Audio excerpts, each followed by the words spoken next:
Honestly, I'm quite shocked, and not in a judgmental way. Maybe I'm just been out of touch because I've been living in Thailand for the last few years. But did you know Rod Wave has been on a crazy run since 2019? Billboard even reported that Rod Wave was 21st highest grossing touring rapper of all time. And from 2019 to 2024, he's been on Billboard Top 10 album chart, making him one of only 2 artists to do so, along with Taylor Swift. That is wild. So what does that mean for you and me? Well, if you're already making these kind of melodies or want to learn, this is still a great time because he's still popping as an artist, especially if you're selling, type beats online. This is definitely still a great niche to be in, because then you could branch out to the different artists that share that similar style and you can start working with them. And plus, who don't like some emotional piano melody? So let's just get into it. So I'm using a piano from Alicia Keys and Contact. This will always still be a classic piano to go to, and I'm just gonna use the big auditorium to really feel like I'm playing at a big Rod Wave concert.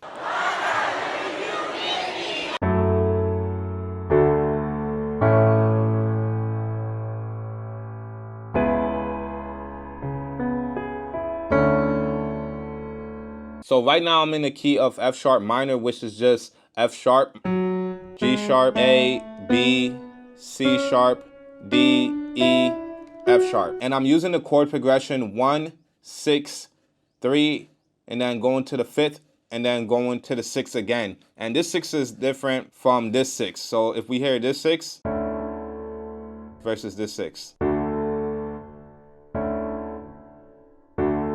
And to break down the rest of the chords real quick, because it's not as complex as it looks, right here is just a F sharp minor 7, and I just took away the 5th, which is your C sharp.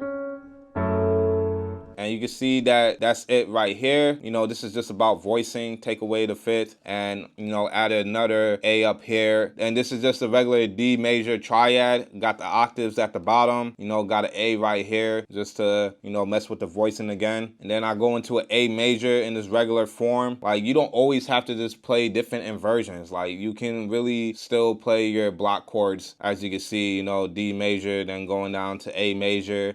And then I go back up to a C sharp minor 7, and you can see it right here once again if I add in that C sharp. So that's it right there. And right here I just added like a little melody line, and that's what you want to do to like kind of spice up the chord progressions. Now, a good tip to get better at making chord progression in this style is to use the same chord progression from his other songs and play around with the voicing. Like, stop thinking about copying and start thinking about choosing a specific emotion. It's just like scoring a superhero movie. There are chord progressions that naturally feel heroic.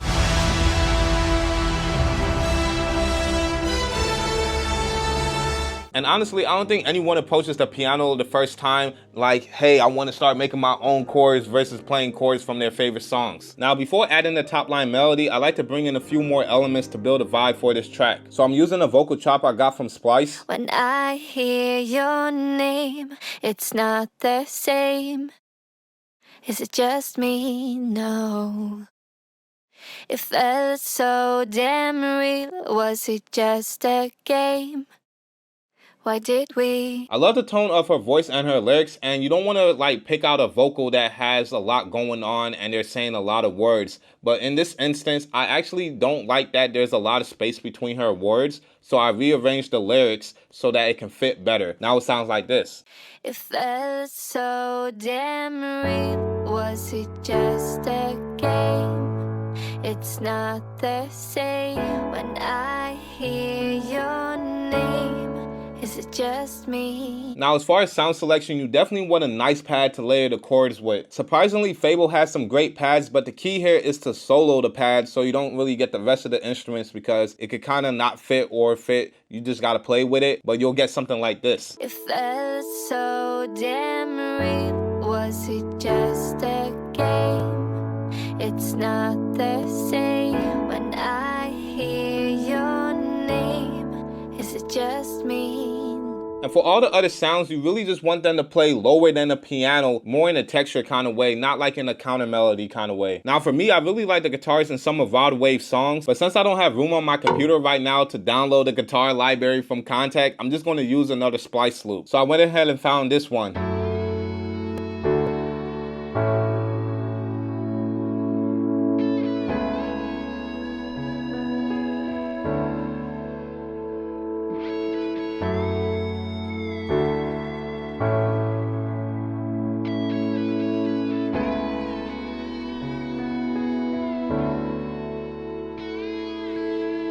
Now, originally the tempo was 86, which is 172 BPM in double time. So in a sense, you're still adding your own touch by stretching it. Now, if you feel weird about using loops, my question to you is, what matters more to you, the vibe or the creation of the vibe? Leave a comment below. Because look, I'm not a guitar player, so I'm not gonna spend time trying to make the best guitar solo. And not that it will be hard to draw it in either, but I'm also getting a quality sound out of this, which is really a cheat code, especially if you don't have any third-party plugins. And this could really be a key to stay consistent in having quantity and quality. You can have both. You don't have to pick one or the other. And you don't have to do this for every sound, but creating like this not only builds your sound, but it also lets you subconsciously internalize better quality music. Because if you're always focused on making everything from scratch, you're not really studying music. And that's how most people end up putting themselves in beat block, because they kind of stop themselves from being inspired. And over time, that mindset becomes very limiting because you can only pull from your own intellect. And then it really gets hard to engage if you're improving or not, because you don't really have a standard that you can compare yourself to. And as much as people want to fight against comparing themselves to others, trust me, there's still a healthy form of it. And that's in a more mentoring way versus, oh, you're trying to like compete against them. It's just like, oh,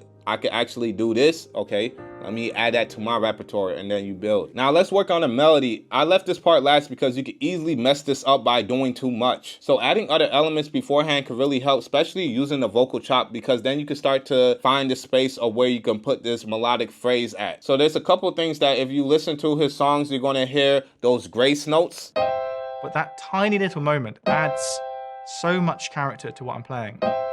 And as you heard, it's just one note simply going into another note, just giving it more of that sauce. And the next thing is you just want to go up or down the scale, and you can just pick a few notes. You don't have to use all the notes in the scale, and you just kind of mess around with that. So you'll get something like this.